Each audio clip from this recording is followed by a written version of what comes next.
Hello दोस्तों। तो कैसे हैं आप सब। मैं हूं आपका अपना दोस्त हानिबाज। और मैं आज आपके लिए लेकर आया हूं अपने YouTube चैनल पर एक खतरनाक हॉरर स्टोरी। तो चलिए जल्दी से मेरे YouTube चैनल को सब्सक्राइब कर लीजिए। और हाँ, ये स्टोरी एंड तक जरूर सुनिए, जिससे आपको डर का असली एहसास होगा। तो चलिए दोस्तों, बिना देरी करते हुए शुरू करते हैं। किराए का घर। दीवारें आपको आवाज देने लगे।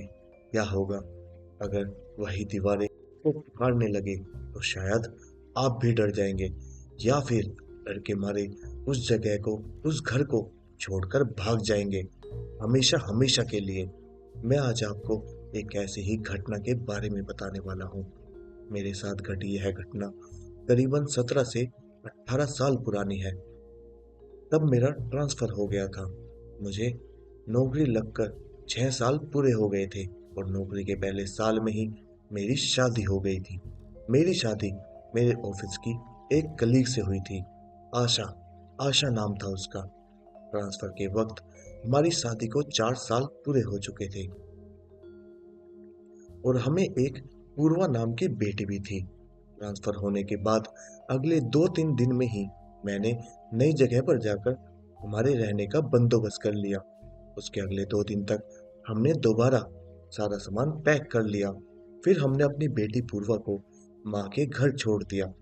ठीक छठे दिन हम सारा सामान लेकर हमारे नए घर की तरफ निकल पड़े। ट्रांसफर होने के बाद हमें नई जगह पर जाने, सामान शिफ्ट करने के लिए 7 दिन की छुट्टी मिलती है। 8वें दिन हमें ऑफिस अटेंड करना पड़ता है। उन सब बातों को ध्यान में रखते हुए मैंने अपना पूरा नियोजन किया, और एक दिन पहले ही मैं वहां पहुंच गया था। वो घर वैसे बहुत अच्छा और बड़ा था। उसका निर्माण पुराने जमाने का था, पत्थरों से बना हुआ था, इसलिए बाहर से वह किसी किले या किसी महल जैसा लगता था, अंदर से उतना ही ठंडा। इसी कारण मुझे वह घर काफी पसंद आया था। दूसरी बात यह थी कि उस घर का किराया मेरी अपेक्षा से बहुत ही कम निकला, इसलिए फिर मैंने बिना वक्त गवाए झट से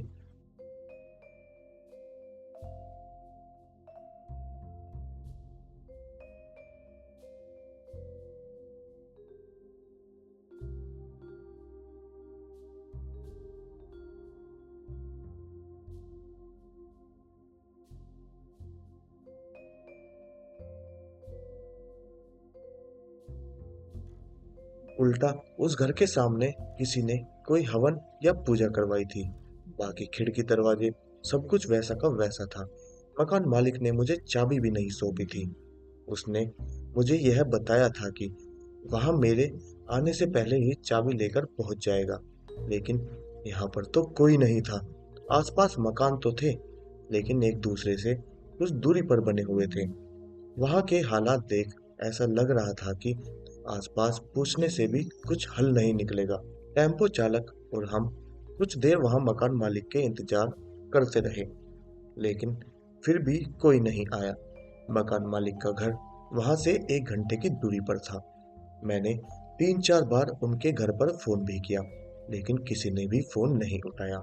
इसलिए वहां जाकर वापस आना मतलब मेरे लिए वक्त जाया करने जैसा था। आखिरकार और थोड़ी देर इंतजार कर हमने घर के ताले को तोड़ने का निर्णय लिया, और फिर जैसा तय हुआ था हमने और आधा घंटा इंतजार किया। मकान मालिक की राह देखकर आखिरकार हमने उस ताले को तोड़ दिया। ताला तोड़ दरवाजा खोलते ही एक गंदी सड़न भरी बदबू का झोंका हमारे चेहरे पर आ गया। बहुत ही गंदी बदबू थी, जैसे अंदर कुछ सड़ रहा हो। कोई कुत्ता, बिल्ली या कोई जानवर। मैं और मेरी पत्नी हम अपनी नाक पकड़कर घर के अंदर चले गए। वैसे तो उसे भी वह घर काफी पसंद आ गया था, लेकिन वहां की शांति देखकर उसे थोड़ा अजीब लगा। अंदर जाने पर दुर्गंध और भी तेज हो गई। उसे वो उल्टी जैसा हुआ, तो वह दौड़ते हुए घर से बाहर चली गई। मैं भी उसके पीछे पीछे बाहर आ गया। उसने उल्टी करते हुए मुझसे कहा, बहुत ही तेज दुर्गंध हो गई है, कुछ सड़न जैसी। तब तक ड्राइवर गाड़ी में ही बैठे बैठे सो रहा था। मेरी पत्नी की आवाज़ सुनकर और उसकी हालत देखकर गाड़ी से नीचे उतर आया और नीचे उतरकर उसने चिंतित होकर पूछा, क्या हुआ? इन्हें मैंने आशा की पीठ पर थपथपाते हुए कुछ कहा नहीं, बस कोई चूहा वगैरह अंदर मरा पड़ा है, उसी की बदबू फैली है। ड्राइवर भी उस घर के दरवाजे के पास चला गया और उसने एक नज़र अंदर झांक कर देखने का प्रयास किया, लेकिन कुछ ही पल में वह भी नाक पकड़कर हमारे पास आकर खड़ा हो गया। वहां आकर उसने एक गहरी सांस लेते हुए कहा, सच में बहुत तेज बदबू है। फिर मैंने अपनी जेब से रुमाल निकालते हुए उसे कहा, अंदर जाकर देखना पड़ेगा कि क्या मामला है। ड्राइवर ने भी मेरी हाँ में हाँ मिलाई और कहा, हाँ मुझे भी वापस जाना है, देर हो रही है। मैंने अपनी नाक पर रुमाल बांध लिया और फिर से दरवाजे की तरफ चला गया। ड्राइवर भी अपने चेहरे पर रुमाल बांधकर मेरे पीछे पीछे चला आया। अंदर की तेज बदबू से वहां रुकना भी बहुत मुश्किल था। हमने पहले अंदर जाते ही हॉल में ढूंढकर देखा, लेकिन वो बदबू शायद अंदर से कहीं से आ रही थी। तो हम दोनों भी हॉल से थोड़ा आगे चले गए। वो बदबू और तेज हो गई। हमने किचन में झांक कर देखा तो किचन पूरा खाली था। ना कोई बर्तन था, ना कोई सामान। वहां पर बस फर्श पर धूल जमी हुई थी। सबसे आखिर में हम बेडरूम की तरफ चले गए। अंदर देखा तो दोनों हैरान रह गए। अंदर एक मरा हुआ कौवा था। हम हैरान इसलिए नहीं थे कि वहां मरा हुआ कौवा था, हम हैरान इसलिए थे कि वह दीवार से चिपका हुआ था। उसका खून दीवार से बहते हुए नीचे फर्श तक आ गया था, जैसे किसी ने उसे उड़ते उड़ते हुए उस दीवार पर भींच दिया हो। वो देखने में इतना भयानक लग रहा था कि उसका वर्णन करना भी बहुत मुश्किल है। मैंने मेरी पत्नी आशा को कुछ देर बाहर ही रुकने को कहा। फिर बाहर से कुछ लकड़ी और एक थैली लाकर उस सड़े और गले कुएं के शरीर को दीवार से हटाकर उस थैली में भर लिया। उसके बाद उसे कमरे की सारी खिड़कियां खोल दी। कुछ देर बाद वहां की हवा साफ होती चली गई। घर के अंदर की वह सड़ी बदबू धीरे धीरे कम होती गई। मैं उस सड़े हुए कौवे को घर से काफी दूर फेंक कर वापस आ गया, लेकिन मैंने फिर भी मेरी पत्नी को नहीं बताया कि वहां क्या था। मैंने उसे बस इतना कहा कि अंदर एक चूहा था। उसके बाद अंदर जाकर मैंने खुद ही उस दीवार को साफ कर लिया। सब कुछ नॉर्मल होते होते अंधेरा होना शुरू हो गया था। हमें सिर्फ एक बात से राहत थी कि हमारे आने से पहले मकान मालिक ने उस घर में लाइट और पानी की व्यवस्था कर दी थी। सामान घर में रखते वक्त हमें आते जाते उस हवन की तकलीफ होने लगी। इसीलिए फिर आशा ने उसे थोड़ा रास्ते से दूर कर दिया, जो घर के बाहर फैला हुआ था। कुछ देर बाद मेरी पत्नी ने मुझसे पूछा, यह हवन किसने किया होगा? मैंने कुछ सोचकर कहा, मकान मालिक ने। मुझे पहले ही बताया था कि वह नया किराएदार रखने से पहले घर की शांति करवाता है। यह शायद उसी की पूजा होगी। मैंने उससे यह बताया, लेकिन मैं खुद इस बात को सोचकर चिंतित था कि मकान मालिक अब तक क्यों नहीं आया। पता नहीं क्या कारण था। वह कहीं अटक गया था या फिर हमें भूल गया था। 1.5 घंटे बाद हमने सारा सामान घर के अंदर रखवा दिया। ड्राइवर बहुत ही अच्छा आदमी था। उसने हमारी बहुत मदद की। अब तक गहरा अंधेरा हो चुका था। आशा ने गड़बड़ी में किसी तरह गैस चालू किया और ड्राइवर के लिए चाय और पोहा बनाया। उसे खाकर ड्राइवर वहां से वापस अपने घर के लिए निकल पड़ा। सब सामान उतर चुका था।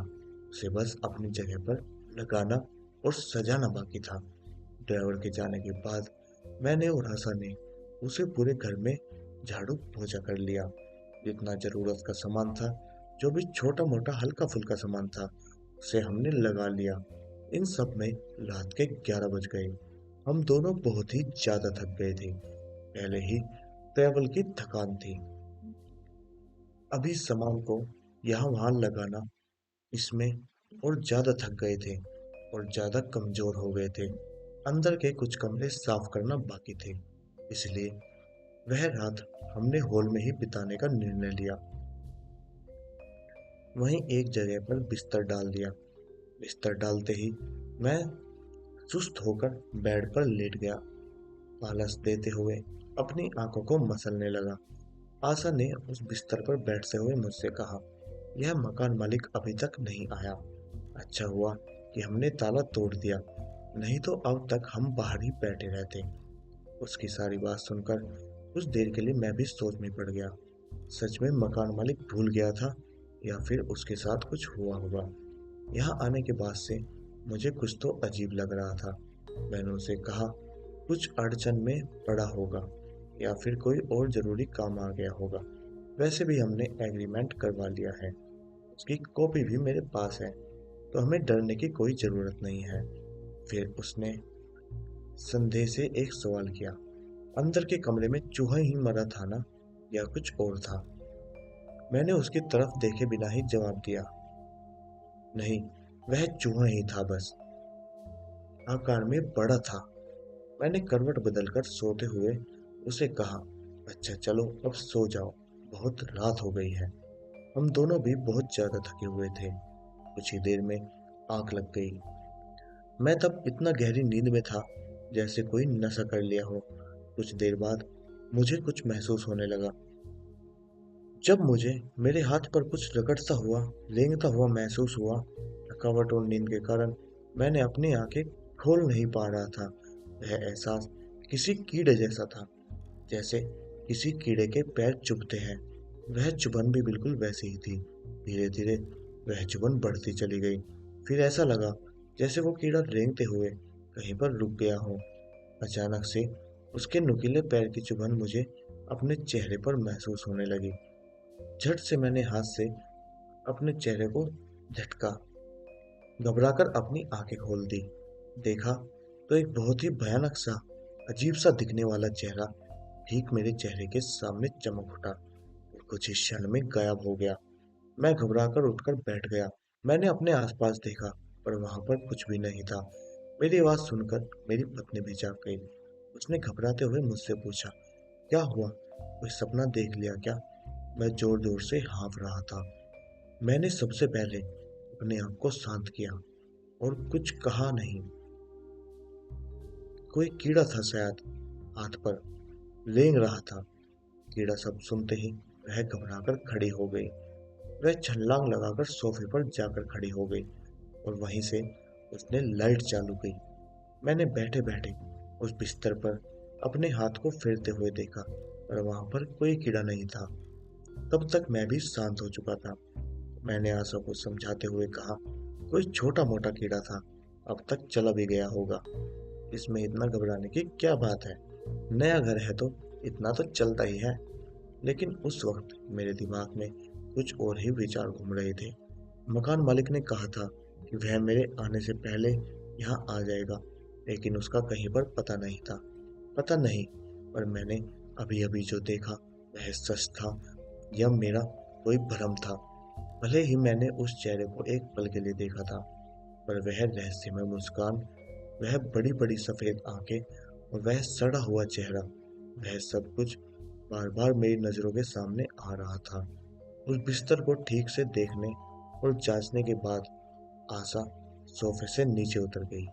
सोफे से उतरते ही उसने कहा, रुको, बेडरूम से मैं एक चादर लेकर आती हूँ।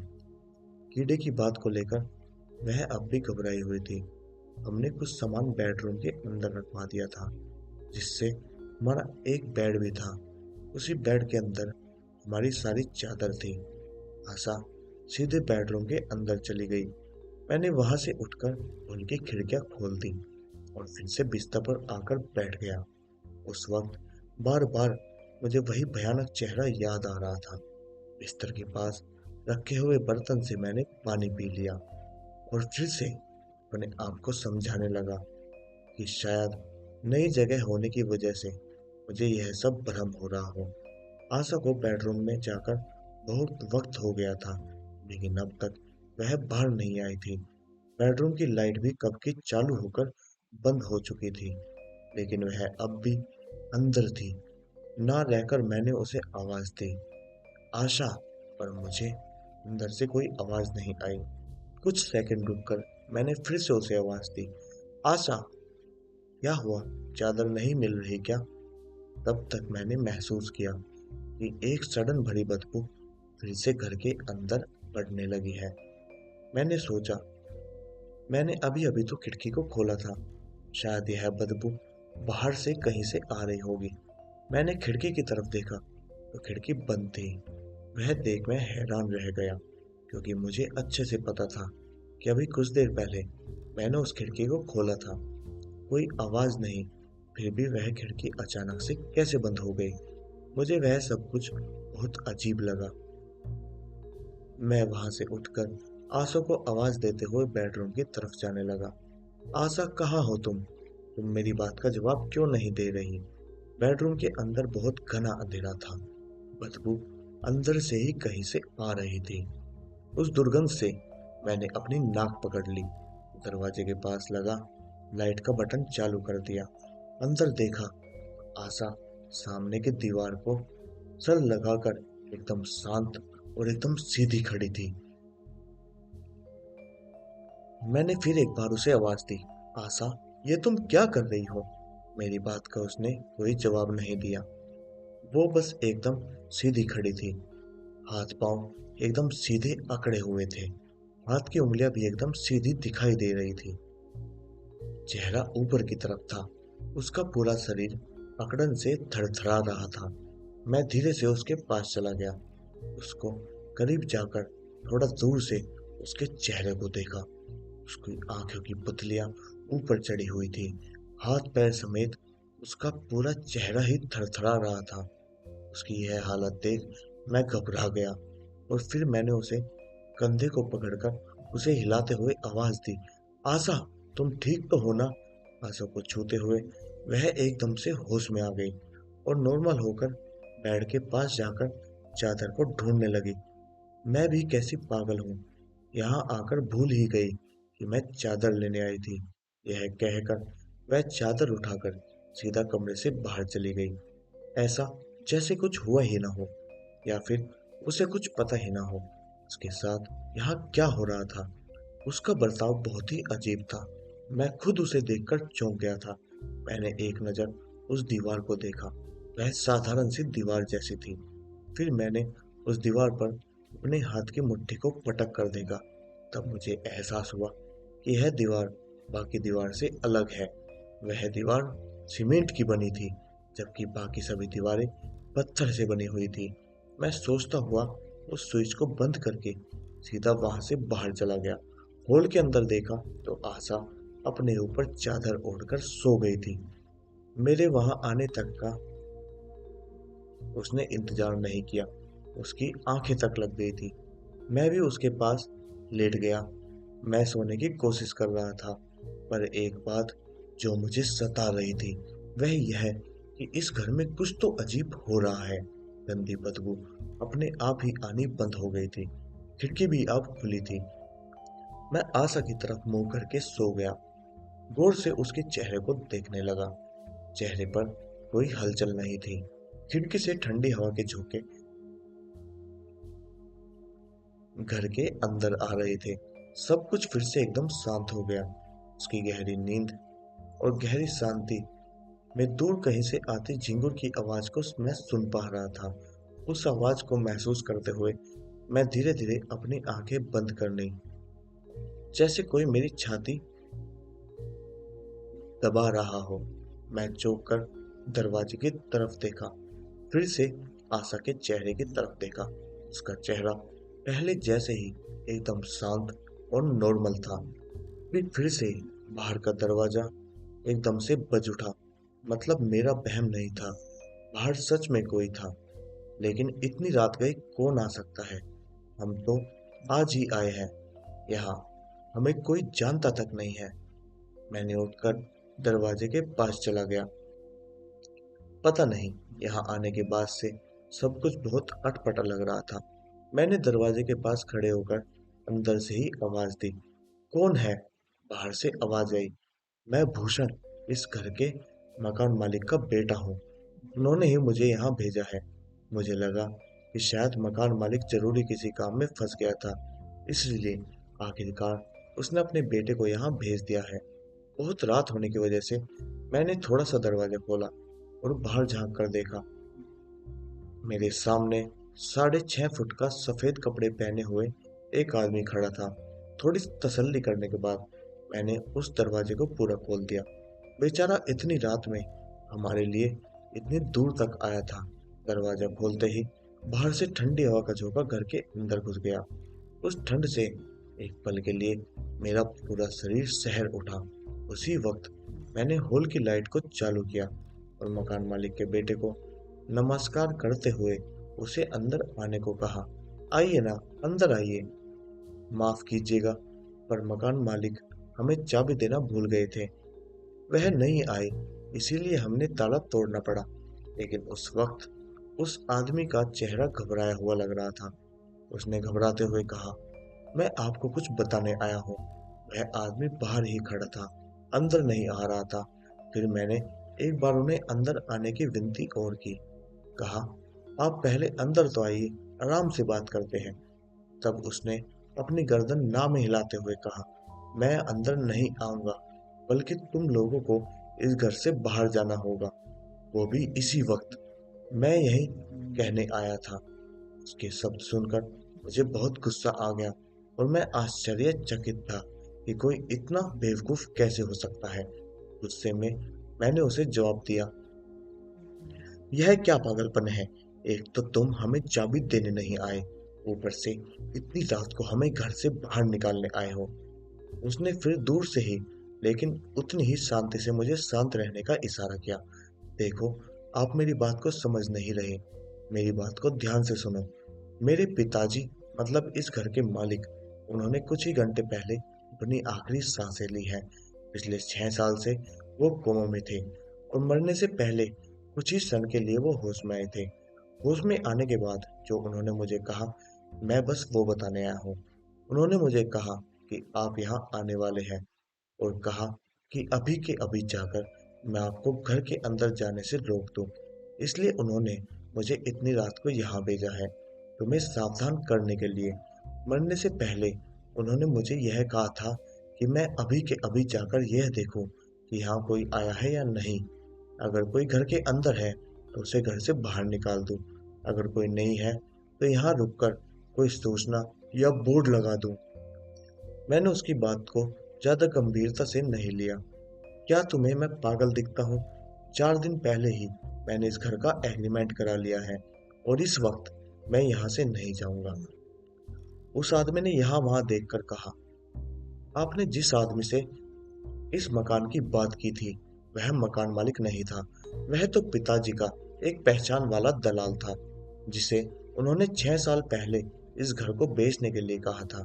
पर तब से यह घर खाली पड़ा था और एक दिन काम करते करते अचानक से मेरे पिताजी कोमा में चले गए।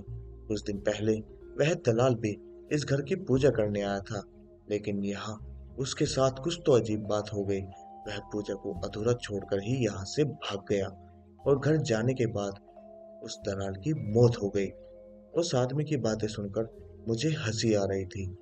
वाह, बहुत ही अच्छा धंधा है तुम्हारे। पहले पैसे लेकर किराएदार पकड़ो और फिर कुछ भी बकवास कहानी बनाकर घर को खाली करवाओ। एक चीज मेरी समझ में नहीं आ रही, तुम्हारे पिताजी यह सब कैसे जानते हैं, जबकि वो तो 6 साल से कोमा में है ना। तुम क्या मुझे बेवकूफ समझते हो, या फिर कह क्यों नहीं देते कि तुमने हमारे साथ धोखा किया है? देखो, मैं पुलिस तक जाऊंगा, तुम सबकी पुलिस में कंप्लेंट कर दूंगा, पर इस घर को खाली नहीं करूंगा। मुझे लगा कि मेरी बात से वह डर जाएगा, लेकिन फिर उसने उसी शांति से सांस लेते हुए कहा, बात को समझो। वह कोमा में नहीं थे, उनकी आत्मा बस उनके शरीर से बाहर थी। शरीर से बाहर, यहाँ इसी जगह पर कैद थी। यहाँ पर कुछ तो भयानक ताकत है, कोई शक्ति है जिसने पिताजी को यहाँ पर जकड़ रखा था। उसी ताकत ने उस दलाल की भी जान ली है और अब वही ताकत तुम्हें तकलीफ देने यहाँ आई है। तुम यहाँ से जितना जल्दी हो सके निकल जाओ। इससे पहले कि तुम्हें या तुम्हारे परिवार को वो अपना शिकार बना ले। पिताजी की मृत्यु का मतलब यही है कि उस शैतानी ताकत ने पिताजी की आत्मा को हमेशा हमेशा के लिए छोड़ दिया है, उन्हें मुक्त कर दिया है। मैंने फिर से उसी बात पर हंसते हुए पीछे मुड़कर देखा तो आशा अपनी जगह पर लेटी नहीं थी। मैंने फिर एक नज़र उस आदमी के चेहरे पर देखा तो वो भी हैरानी से मुझे देख रहा था। उस वक्त बेडरूम का दरवाजा धड़ाम से बंद हो गया। अंदर की लाइट तेजी से झपकने लगी। उस शांत कमरे में एक दर्द से भरी आवाज गूंज उठी। उस आवाज को सुनकर हम दोनों भी घबरा गए। मेरे चेहरे की तरफ देखकर वह समझ गया कि कुछ तो बुरा होने वाला है। हम दोनों दौड़कर बेडरूम की तरफ चले गए। बेडरूम की लाइट बंद चालू हो रही थी। मैंने दरवाजा खोलने की कोशिश की, लेकिन दरवाजा अंदर से बंद था। वहीं खड़े होकर मैं आशा को आवाज देने लगा। अंदर से बहुत ही अजीब तरह की एक घू घू की आवाज आ रही थी। तभी अचानक से फिर वही गंदी बदबू तो शीतल हवा में हर तरफ चली गई। इतनी तेज बदबू कि हमें सांस लेने में भी तकलीफ होने लगी थी। लेकिन मैं खुद की परवाह किए बिना दरवाजे को पीट रहा था।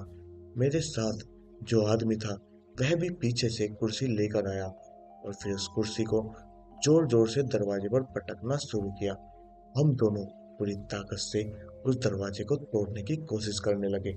मुझे लगा कि हमारी आवाज सुनकर कोई ना कोई जरूर आएगा हमारी मदद के लिए, लेकिन काफी देर बाद भी वहां कोई नहीं आया। बहुत देर तक प्रयास करने के बाद आखिरकार उस दरवाजे की कुंडी टूट गई। कुंडी टूटकर दरवाजा खुल गया। मैंने अंदर देखा तो मेरी पत्नी आशा सामने की दीवार पर चिपकी हुई थी। उसके हाथ पांव किसी मशीन की तरह थरथरा रहे थे। आंखों की पुतलियां ऊपर चढ़ी हुई थी। उसके मुंह से भू भू की आवाज आ रही थी। ये मेरी जगह है, यहाँ पर सब कुछ मेरा है। तुमने यहाँ आकर बहुत बड़ी गलती कर दी। वह नजारा देख मैं हैरान रह गया। आशा अपने मुंह से ऐसी ऐसी बातें निकाल रही थी। उस आदमी की बात सच थी। आशा की आवाज बदली हुई थी। उसके मुंह से अजीब अजीब आवाज निकल रही थी। हम दोनों आशा को पकड़कर उस दीवार से उसे नीचे खींचने की कोशिश कर रहे थे, पर उसकी ताकत के सामने हमारी ताकत फेल थी। घबराकर वहां जो भी बुरी ताकत थी उससे मैं माफी मांग रहा था। आशा की हालत और भी खराब होती चली गई। उसकी आंखें बहुत लाल हो गई थी, मुंह से खून निकल रहा था। मैं उस ताकत के सामने गिड़गिड़ाने लगा, उसकी जान की भीख मांगने लगा। तभी उस आदमी को शायद कुछ याद आ गया। उसने आशा को छोड़ अपनी जेब से कुछ कपड़े की थैली निकाली। उसमें से कुछ राख निकालकर उसने आशा के शरीर पर छिड़कना शुरू कर दिया। वह भस्म शरीर पर पड़ते ही आशा धड़ाम से नीचे गिर पड़ी। उसका शरीर झटकना बंद हो गया। उसी पल उस आदमी ने वही हाथ मेरे माथे पर रगड़ दिया। उसी भस्म से अपने हाथ अपने माथे पर भी लगा लिया। फिर हम दोनों भी आशा को उठाकर घर के बाहर चले गए। सिर्फ घर से बाहर ही नहीं, बल्कि उस घर से दूर चले गए। घर से बाहर जाते ही घर का दरवाजा अपने आप बंद हो गया। दूर जाने के बाद हमने एक सवारी ली और आशा को लेकर सीधे अस्पताल चले गए। वह आदमी अभी भी मेरे साथ था। अस्पताल जाकर हमने आशा को भर्ती कराया। आशा करीब 10 से 12 घंटे तक बेहोश थी। उस आदमी ने मेरी बहुत मदद की। उसने अपनी पहचान से मेरे रहने का इंतजाम करवा दिया। पुराने घर से मेरा सामान हटाया। होश में आने के बाद मैंने आशा को उस हादसे के बारे में बताया। मेरे लिए खुशी की बात यह थी कि उस घटना के वक्त हमारी बेटी हमारे साथ नहीं थी, और दूसरी खुशी की बात यह थी कि आशा सही सलामत थी। बाकी लोगों की तरह उसके साथ कुछ अजीब नहीं हुआ था। सब हालात ठीक होने के बाद उस मकान मालिक के बेटे ने मुझे बताया कि उसके पास जो भस्म थी उसी के कारण पिताजी इतने साल तक जिंदा थे। भले ही वे कोमा में थे, लेकिन उसी भस्म के कारण वह सांस ले रहे थे। मैं तो हर बार बस यह सोच रहा था कि अगर वह आदमी वक्त पर वहां नहीं आया होता तो ना जाने हमारे साथ क्या क्या हो जाता। उस घटना के बाद, वह सब कुछ देखने और सहने के बाद, मैं कभी भी उस घर या उस गली के पास तक नहीं गया। तो दोस्तों, यह थी आज की डरावनी कहानी। तो आपको कहानी कैसी लगी, हमें कमेंट में ज़रूर बताएं और हमारे चैनल को सब्सक्राइब कर लें और जुड़े रहिए हमारे साथ आने वाली कहानियों के लिए।